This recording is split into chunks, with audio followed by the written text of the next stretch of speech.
one of the big, I would say, selling pitches of just mutual insurance carriers that have been around over 100 years, that have been consistent paying dividends, is safety.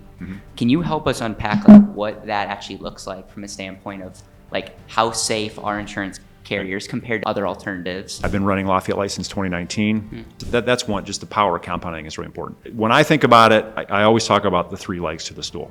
You've got the death benefit, the tax benefit, and then if you need it, you can access the cash. When I retire, I want to be able to go do things with my wife and enjoy the money that we've built up over time, but I also want to pass on something to my kids. And so that just simplifies the financial planning, because I know that my insurance, my permanent insurance, is going to be there to do that. Any potential risks that you see from a standpoint, from just insurance? You've got uncertain tax policy, right? So how does that affect overall tax rates? What does that do to the buyers of our products in terms of their willingness to, part with the cash to fund them, versus they're a little concerned about what's going to happen to taxes? In some aspects, that could be a good thing for our industry because of the tax benefits that it has.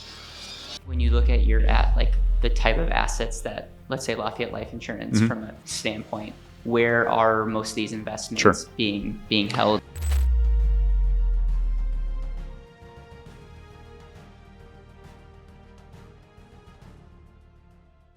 John Bultema, president of Lafayette Life, president of Columbus Life. Welcome to the show. Thank you. Great to be here. I appreciate you having me, Caleb. It's an honor having someone that's an executive from not just one insurance company, but two insurance companies, highly respected, great ratings.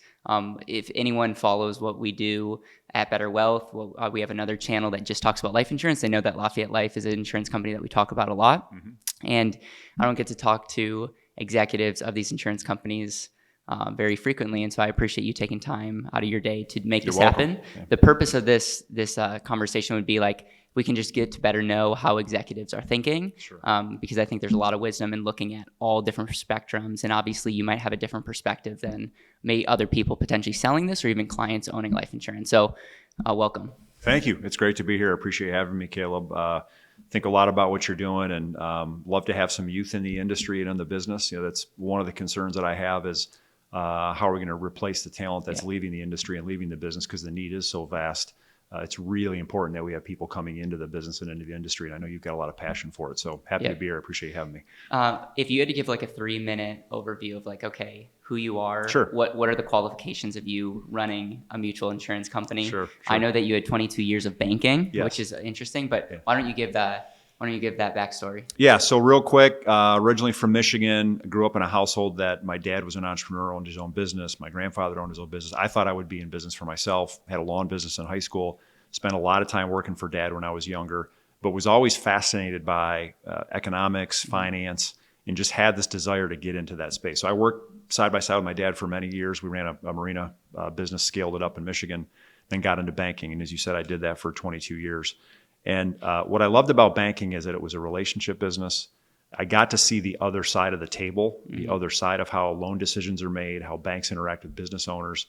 And my dad was in the contracting business, which that's a high risk, high reward type business. He had a bunch of equipment out on the lakes and out on the water, building piers, lighthouses. And anytime the wind blew, he's afraid something's going to flip over or sink. And so he was always worried about risk. And so when I got to get into banking and be on the other side and understand how banks look at risk, how banks make loans, I was just fascinated by it because I'd been on his side of the table all the time. So got into banking, loved it, did well there, and then had an opportunity to join Western Southern back in 2017. I moved 5 times when I was with Fifth Third, had a very understanding wife who did that with me when our kids were young, and was just really attracted to the story of Western and Southern, the fact that they were very large, tremendous ratings, lots of capital, but that they were essentially a private company, as being a mutually holding company. So I was attracted to that. And banking had gotten somewhat commoditized, and I didn't really want to stay in banking. I was kind of looking to do something different. And what I loved about insurance, frankly, is it reminds me back in my days running the marina business, where we had a lot of small business owners who were clients. It was about servicing them, taking care of them. And I just love that interaction, that relationship that you could create. And that's one of the things I love about this business. It's high relationship. So I think the banking background has been a great source of knowledge for me coming into insurance. I think it's a nice balance in that banking is much more of a transactional business on a regular basis, and they're much better at surrounding the client with solutions. I feel like insurance companies tend to think a little siloed still. Yeah. Some of the technology isn't where it needs to be, and so that I think has helped me as I've come into this role, being very open-minded in terms of what things do we need to change, where do we have to continue to advance and move forward as it relates to financial services. So I've been running Lafayette Life since 2019, Columbus Life since 2020, and it's been a great opportunity to steward those businesses and help them grow. I'm curious your definition of risk, because usually when you look at the people, like the ultra wealthy, like Warren Buffett, he talks about he's less concerned about upside and more concerned about getting the same returns with less risk. Right. I can't think of better companies than insurance companies as it relates to their frameworks for risk. How do you view risk from being in the banking and now running insurance companies? Yeah, so there's a lot of parallels, in banking when you're looking at a large loan to a company. Your tolerance for risk on that transaction is very small because it could be a very, very large transaction. In life insurance, you're making a bunch of smaller bets right over a period of time. But when you look at how you invest, what you put behind that, I think for our company, Western Southern is our parent company, the mutual holding company. Our view is that we don't ever want to put anything at risk where the client's going to question as to whether what we're guaranteeing is going to be there is going to be there. So while we invest conservatively to ensure that we're going to be able to match and meet that risk, we also recognize that we have to be thinking ahead in terms of where can we get better returns as well. Because if all we did is just invest it all in AAA rated bonds, the rates we pay on our product, et cetera, wouldn't be what the client would want. So we also have to find areas where we can take risk and invest that money appropriately, where we're going to get the money back and be able to pay better returns to our customers on our products. So it's finding that sweet spot that I think that we've done really, really well at. One of the things I talk a lot about is because Lafayette Life and Columbus Life are part of Western and Southern, we've got $115 billion in our own assets and other assets that we manage. So we're able to attract really good talent to do that for us. If I was just out trying to hire a CIO for Lafayette or Columbus, it would be a much smaller footprint, and I probably wouldn't get the same level of talent that we have access to by being part of Western and Southern. Yep. I think the concept of a mutual insurance company is really key. Yes. And so I know for me, there's been a little bit of confusion around Western Southern, all the other companies that Western Southern owns, including Gerber Life. How does that work in that concept of mutual? And someone could look at that structure and say, okay, wait a second. The idea of mutual is like, I, as a policy owner, get the benefit of the growth, but like, how does that work in the context of Western Southern? So how would you explain that whole structure? So Lafayette and Columbus are mutual insurance companies, but they're owned by Western and Southern, which is a mutual holding company. So the Western and Southern owns the two mutuals, 100% of Columbus and Lafayette Life. Now, yes, when you buy a policy, there's policies you're participating in the ownership of those mutuals that you purchase. Not all the companies underneath Western and Southern are mutuals. Got it. Right? So like Gerber is not, Touchstone Mutual Funds are not, Eagle Realty, which is a real estate company, is not. So if you think of the holding company as holding the stock of those different operating entities, but not all of them are mutuals underneath that structure. Okay, so there's efficiency by Western Southern having a lot of different entities. There's some efficiency in that, but at the end of the day, if someone is a Lafayette Life policyholder or a Columbus Life policyholder, that even though the holding company holds it, at the end of the day, the accounting is totally separate from here versus other entities. Correct. Yes, that's correct. Okay. Yeah, and the reason we own those companies is we've been opportunistic in buying them. We bought Gerber Life in 2018. And then when we bought, Columbus and Lafayette back when we purchased those, it was really because we wanted to be in those businesses, and it was a way for us to get into them. And we believe that each of those brands have value. So Columbus and Lafayette may not be nationally recognized brands, but within the independent space, they're very well known. Yeah. So we want to maintain those and perpetuate those. What benefit does Western Southern have by owning a mutual company where you could say, if you just basic, it's like, what upside does it have owning a company that all the profits go back to the shareholders? Sure. I think I know the answer because you guys do the investment side and there might be some fees from that, but I don't know if that's this. Well, back in the day when there were a lot of mutual holding companies getting formed, the thought was the ding on mutuals was that they didn't have access to the capital markets, right? So they couldn't raise capital, they couldn't sell stock, et cetera. So we created the mutual holding company to own the mutual insurance companies. as a means of the holding company can go raise capital if necessary. Yeah. And so that's really the reason that a lot of those were structured. You also had some that did IPOs and went public. And so we don't believe that a public company is necessarily the optimal environment for life insurance companies. The returns are not great. They're lower return businesses. If you look at public companies, they're going to want to get 15% ROE kind of returns. And it's hard to get that in the life insurance. And you've seen a lot of stock companies exit the life insurance market. And so I think being with a mutual or mutual holding company is really important because they can take a long-term view. They know the returns they get in this business. We love this business. It fits very well with our business model. And I think that's why a mutual is important because they're accepting the returns they're getting from that business. And if you're a public company, it's just hard to do. Yep. Because your shareholders are going to demand a bigger return or that you return more of that capital back. Yep. You might know the answer to this. You might be the only person that is the president of an IUL carrier and a whole life carrier, which is very interesting. There's a lot of videos that I do. I bring on people that have different opinions. Sure. An event that I did last year, I actually had an IUL versus whole life debate. Sure. And for me, I don't get triggered. I see these as tools. I want to understand perspectives. Right. There's people that are very passionate on both sides. From someone like you, and you obviously have to be careful. I think compliance will get all over this question potentially. But what are your thoughts around IUL whole life? Yeah. And then my next question is going to be from your perspective, what value do you see in the life insurance space? Because someone with your credentials could probably go work more exciting jobs, but that maybe are more sexy than running a mutual insurance company. Sure. And I'm just curious, why you love life insurance, period. Yeah. But before that, the difference between IUL whole life, not just running it, but the products in the marketplace. Yeah, it's a great question. And I joke sometimes you could get a whole life agent and an IUL agent in the same room and they'll bloody each other, saying which one's best because they're very passionate about what they sell. And when I look at both, really the kind of way I look at it, it's really a philosophical mindset and the way that you think about money, risk, and returns. The whole life crowd generally is going to say, if I can get 5.3% guaranteed, no risk, sleep at night, no matter what happens, that's what I want. And if I put that 5.3 out there over 20, 30 years, look at how much I'm going to have, great death benefit, tax advantage, all the things that come with buying the product. An IUL agent or buyer would look at that and say, why in the world are you only going to earn 5.3? I can put you in this product here where you can earn up to 8, 9, 10. Your risk is mitigated on the downside. And over time, you're going to do better with that product because you're exposed to market risk or an index that gives you access to the market risk. And you're going to have a bigger pot of money when it's over. So generally speaking, the life insurance part of it works much the same, the underwriting, all that kind. It just tends to be with what's your appetite for risk and what are you trying to do with the policy. And that's kind of what drives why people believe in what they believe in. Sometimes it's wrapped into a personal story. Many agents get into the business because they use the product in a certain way and it helped them. Part of my story about what I love life insurance is, my father passed away tragically at 58, heart attack. He owned a couple businesses. He had bought a policy on himself to help fund the transition of those businesses to the partner, take care of my stepmother.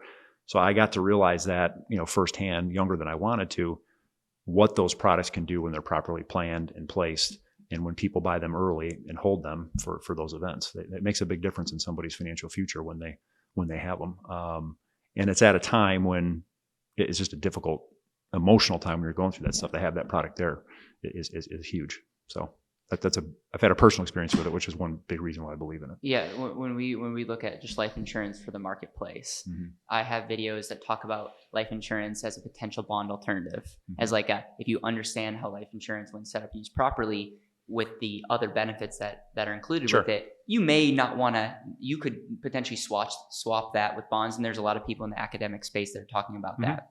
There's other people that are a lot focused on, hey, we're going to use life insurance in the accumulation. It's a safe place to protect your money, and then you could potentially borrow against that to do other things. And then there's people that are buy life insurance to protect our family and all. I like to understand the pros and cons across the board when it comes to you and understanding, and obviously you're learning more and more about life insurance every year. You guys get to see all the death claims. So it's a lot of times we grow conviction when we deliver our first death claim, and you guys see that probably on a weekly basis of death claims going out. So when you look at when you take a step back, I'm sure your conviction for life insurance has only increased since your dad and what you went through. Sure. Right. But like, what are some of the, like, if you take a step back and you're like, I wish people had this perspective, and you're in it day in and day out, what perspective would you have if you're just pitching life insurance as an asset to like why Americans should lean more into it, and why it could potentially be an amazing asset for your household and for your portfolio? Yeah. So I wish people would appreciate more the power of compounding. I think sometimes folks get too distracted by, well, I could get 20% in a year, or 25% of the year, and they lose sight of the power of just contributing annually every year and watching something grow over time. I can't tell you how many people I've talked to that maybe bought a policy when they were 26, kind of forgot about it. Yeah. And then they go look at it when they're 55 or 60 and they're like, man, I got $250,000 in there. Yeah. So that's one, just the power of compounding is really important. When I think about it, I always talk about the three legs to the stool. You've got the death benefit, the tax benefit, and then if you need it, you can access the cash. And to me, whether that's IUL, whether that's whole life, those three legs hold in that stool. I think some of the things that I worry about is when agents push too hard on one leg and don't look at it whole, stool on one leg is not going to stand up. That's right. Right. So in our business, that was one of the things that fascinated when I came out of banking into insurance is, we're pushing a bunch of commission over an agent to sell something. And that can cause people to oversell. That can cause people to explain one of the stools that that they think this client's interested in, but they don't talk about the others. And is that business going to persist? So that's something that we watch very carefully. I think agents can wrap those three legs of the stool into their story any way that they want to do it. But I feel like it's important. You got to do all three. Back to your question on insurance as an asset. What I think is great about the product is, particularly in dealing with business owners, they're taking a lot of risk in the business, right? Or they may have money in the stock market and other places, which are great. This is a very safe place to put their cash, put their money. And at the same time, if they do own a business, they're likely going to have some type of transition plan, so it can help to fund that as well with the death benefit. So I think sometimes people just look at insurance and think, well, it's an unnecessary expense. I don't need it. I'll invest here or do that. And I just wish people would stop and really think about all the benefits and the three legs of that stool. And, some of the data that you've probably seen as well is when people are wrong about the cost of insurance, they generally are wrong by 4 or 5 times. So if it costs $500, right, they're thinking it costs $2,000. And that's a massive gap in terms of understanding. And so that's where it ties back into how many agents do we have in this business? Because if we don't have people out there talking about it, if ownership rates across the population continue to decline, that threatens the popularity of it in terms of people wanting to get into the business. I think that's really important. What do you say to the financial gurus out there that are very, very anti-life insurance annuities and pretty much equate people that pitch or peddle whole life, IUL, fixed index annuities as scum of the earth and scams? Like, what is your thought? Because it's not directly attacking you, but it's indirectly attacking you. What is your thoughts on that? So again, I kind of go back to this whole thing of it's a philosophical way of looking at things. Okay. So if you want to buy term and invest the difference, that's a philosophical way that you want to think about your finances. Can that work? It can work. I'm not going to sit here and tell you that it absolutely does not work. You've got to be disciplined. You've got to be willing to save the money so that when your term burns off, you've got enough money there to protect your family and to do everything you want to do. What usually happens is most people don't have enough, right? And so now that term burns off, they're 50 or 55, and now they do need that protection. And it would have been a heck of a lot cheaper if they would have bought it permanent when they were 40 or 45, and it would have been there to do all the things they want. Plus they've got it, later in life when they really need it. So I see a lot of people that bought into the buy term, invest the difference younger, and now they're coming into buying permanent. They're like, man, I wish I would have done this earlier. I wish I would have done this before I developed a health condition. So I think that when they vilify it, I think it's because they're just so anchored in their belief system in terms of what they think is important. I think it's wrong to vilify it, just like I'm not going to vilify the buy term, invest the difference. Totally. I think it's put all the cards on the table and say, here's an option, here's why I think this one's better for you. And plenty of people think that it are. And that's why we sell a lot of IUL and whole life, because it is. But you need people that can walk through that and understand it and not just pigeonhole someone in that just because that's what they're selling. They've got to be able to talk about the other things. For you personally, and I won't ask you any personal questions around your portfolio and holdings, but I'm assuming you have life insurance. I do. How do you think about it for your own personal life and your family? and how is that positioned in your portfolio? So I think about it as a way to de-risk my investments. It's a sure thing that I can count on that will be there to care for my family and do whatever I want to do. It's a great way to pass on a legacy. Yeah. When I retire, I want to be able to go do things with my wife and enjoy the money that we've built up over time, but I also want to pass on something to my kids. Yeah. And so that just simplifies the financial planning because I know that my insurance, my permanent insurance, is going to be there to do that. And I think that's the beauty of it. I also don't know where tax rates are going to be 10 years from now. And so if you're thinking about the efficiency of accessing the money in the policy when you hit your retirement period, it's a hedge against future tax rates. And I think that's frankly why a lot of people are interested in the product now, because there's been a lot of talk about tax policy and where taxes are going. So I think that's an important part of it too. And I talk to so many people. I'm 52. A lot of people in my age range where their term's burning off now and they got to do something and they're just kicking themselves like, man, why didn't I get a permanent IUL or whole life, when I was in my 40s? It would have been a lot cheaper, a lot better. Diversification is one of the key tenets to almost any successful investor. And I can't think of, again, institutions that are better diversified. Sure. So even if you look at insurance, you're diversified not just on rates and different asset classes, but you're diversified on mortality as well. Right. And you have a lot of data. And so one of the big, I would say, selling pitches of just mutual insurance carriers that have been around over 100 years, that have been consistent paying dividends, is safety. Can you help us unpack what that actually looks like from a standpoint of how safe are insurance carriers compared to other alternatives? And then what are some of the events that you worry about from a president of the standpoint, because you're on the hook for a lot of promises. And so again, I know I'm asking 5 questions in one, but I would just love the viewer to understand more of why whole life insurance, why mutual insurance carriers, where are the pluses, but what are the things that you guys are looking to? Because there's no such thing as a bulletproof institution. But I always say that insurance companies will probably be the last institutions to fall. I'm not sure if that's an overstatement or not. Hey, it's Caleb Guilliams here. I'm just interrupting this video quickly to invite you to check out our And Asset Vault. You may have been there. We've actually revamping it. And if you are somebody that wants to learn more about, is life insurance the right fit for me? Does this And Asset make sense? Does this actually help me be more efficient? We've put together a 10-minute documentary style video that I think does a really, really good job giving the history, why the And Asset, different setups and designs that we use. And then we have an And Asset Vault that gives case studies, calculators, handbooks, and so much more. We are here to serve you, whether it's a conversation, whether it's education, or the video. So make sure to go check out andasset.com/vault to learn more. No, I think I wouldn't say that about all of them, but I think in general, it's a very sound and safe industry. What I would start with, and this is something we tout all the time, and I would say Western and Southern Financial Group's one of the strongest insurance groups in the nation, if not the world, over 14% capital asset ratio. And so just that stat alone provides a significant buffer against what could go wrong. And what do you mean by that? 14% capital? So the amount of capital we hold is 14% of our total assets, right? So just think about that for a minute, right? So when you look at publicly traded life insurance companies, and this isn't an exact stat, I'm directionally correct, I think their average capital asset ratio is around 3.8 or 4%. So if you think about how much an investment can move, stock, bond, and you've got a 4% cushion versus a 14% cushion, that kind of tells you what I'll call the buffer between events occurring.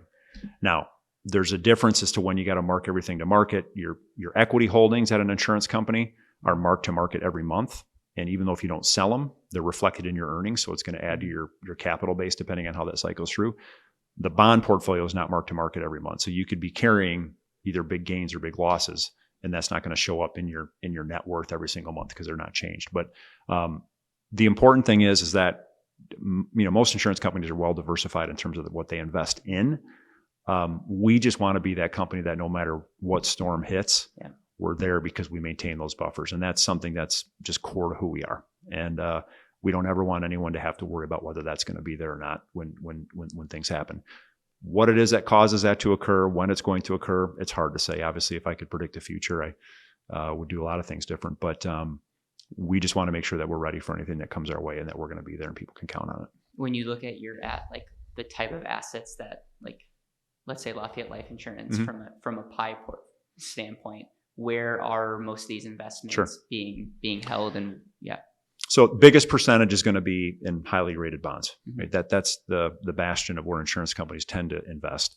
One of the challenges we have in the insurance company is finding long duration assets. Like in Lafayette, we can't invest long enough, right? Because the duration of our stuff is at least 25, 30 years in general. It's amazing. So, to find a bond that's going to pay well or even that goes out that long is very difficult. So we try to match our duration as best as we can. So, 65 to 70% is going to be in bonds. To generate the dividend that we generate, we will own some high quality equities, right? Names that we really believe in with conviction over time. And I think if you look at equity performance over time, it's going to outperform the bonds. You're going to have more volatility. And because you have that buffer, you can make those moves. Correct. And it's still not put the entire company doesn't at put the risk. principal at risk. Yep. Exactly. Yeah. If you look at the Western Southern level, we carry a higher percentage of equities than most of our peers because of the superior return profile over time, because we have more capital and because they're very liquid, right? If you needed access to that cash, if you own a baseball team or you own part of a company, if you need that money, you can't turn around and sell that right away, right? So it's not as liquid. We also do some CLOs. We do some private debt funds as, again, a way to get slightly higher returns. Those are going to be very small percentages in these portfolios. I kind of view them as a little bit of juice in the portfolio to kind of help get the yield up. Policy loans are part of our investments as well in terms of where the money is. And then we do have some real estate. Mostly for us, it's going to be medical, single family. We don't have a lot of office exposure, fortunately. So, what are your overall thoughts on policy loans as an asset? And again, you can decline to answer that question if you want. I know that there's some people that watch this that have outstanding loans. There's a lot of people that don't, and it's always interesting to, like, one of the things that we say is the reason why they charge interest. So if they didn't, it would be a horrible thing for a mutual insurance carrier to be an owner, and for the policy owner, and for the policy owner. So it's like you fundamentally you need to charge interest that you have it make sense. What are your thoughts from a president of an insurance carrier? Like, what do you view and how do you view loans, the pros and cons of it? Sure. So I go back to the three-legged stool again, right? It's death benefit, it's the tax advantages, and it's access to the cash. When somebody needs access to that cash, it's there. It's the money. It's their money. They put it in. Our big thing is we want to see them pay it back because we want the policy to persist and stay on the books. If they suck everything out and they're just barely feeding that thing along, some type of an event happens in their life, chances are they're not going to be able to keep paying. It's going to lapse. So persistency is a huge driver of our profitability. Again, back to the amount of commission that we pay out up front, we're counting on that thing being on the books. And the economics for an insurance company is you're maybe starting to break even around year 3, year 4 on that policy. So you need it to be on the books 7, 10, 15, 20 years to get what already is a lower return, right? So that's why it's such an important factor for us. So when we see what I would say are irresponsible loan activity, where the money's just being sucked out and then the client isn't committed to keeping that policy, that's where we start to have some concerns. And it's like, really, if you think of life insurance as a foundational asset, correct? Why would you want to create problems, chips, and all these things? And you should want it to be as foundational as possible. A lot of times it's not sexy. We're in a big building now. We can't see the foundation, but it needs to be deep for us to build on top. And I personally think your financial life, like, there's a lot of people get seduced by returns, but a lot of times we don't think through, like, hey, how do we build the personal financial foundation? I think life insurance is an asset class that's a phenomenal asset to look at as a tool to be able to do that. Yes, it is. Yeah, and I think the best agents that we have are ones that I would say focus on those 3 legs. They're willing to tell a customer no. So if it feels like they're forcing it and this just is not a good fit for somebody, either because they're not disciplined to keep paying into it, or they have the wrong perception about how to access the cash and what that looks like, then those many times are the ones where it's best to just move on, because then as the agent, you're going to spend a ton of time reselling that down the road if the client got in for the wrong reasons. So, all right, we got 3 minutes. Two other questions. So, any potential risks that you see from a standpoint from just insurance? And I know that private equity is getting involved, and where higher interest rates are at. Like, any 1 minute thoughts around like where you see this industry and some of the cautions that you have? Yeah, I mean, top of mind, I think for any CEO right now, there's a lot of geopolitical risk out there. Yeah. Just there's a lot going on in the world. And then what effect do those events have on asset values, rapid decline in asset values? Again, we have a big buffer, so we're not losing sleep over that, but that certainly is something that we would have to react to depending on how those unfold. You've got uncertain tax policy, right? So how does that affect overall tax rates? What does that do to the buyers of our products in terms of their willingness to, part with the cash to fund them versus they're a little concerned about what's going to happen to taxes? In some aspects, that could be a good thing for our industry because of the tax benefits that it has. And then, I think we feel like the economy's been going really good for a long time, and that's great. It's great for consumers. It's great for businesses, but it feels like there's been just a lot of exuberance in different parts of the market. And at some point that's going to correct. And how that happens, where it happens, when it happens is the $1 million question. Yeah. But we believe that, there's going to be something out there that's going to be some type of an event. And we obviously want to make sure that we've got the balance sheet to withstand that. And I think when you have companies that are out there, thinner capital, taking higher risks, there's some ways that the transparency of what that risk is and where it's being taken is not the greatest. Does that create an environment where things could go south more quickly? We love to do business with agents that are students of who they do business with. Yeah. We shine when somebody really gets into the numbers and looks at the quality of the company, the earning profile of the company. And those are the types of agents that we like to attract because we think we stand out well above anyone else. And so that's important to us. Last question, nothing to do with life insurance. It's more to do on your personal side. If this was your last day on earth, and you were with your beautiful family, the people that you love the most, and you couldn't give them any book, you couldn't give them any podcast, you could just have one last conversation. What are you talking about and why? My faith is very important to me. It's grounded me and kept me the person that I am through a lot of different, losing my father, doing some other things. And if I could just pass on to them one more thing, I would ask them to stay committed to their faith and staying in the Word and because I think that life is going to deal you all kinds of different things, and you can't predict what they are. So I go back to your analogy of a foundation. What's your foundation? What do you rely on?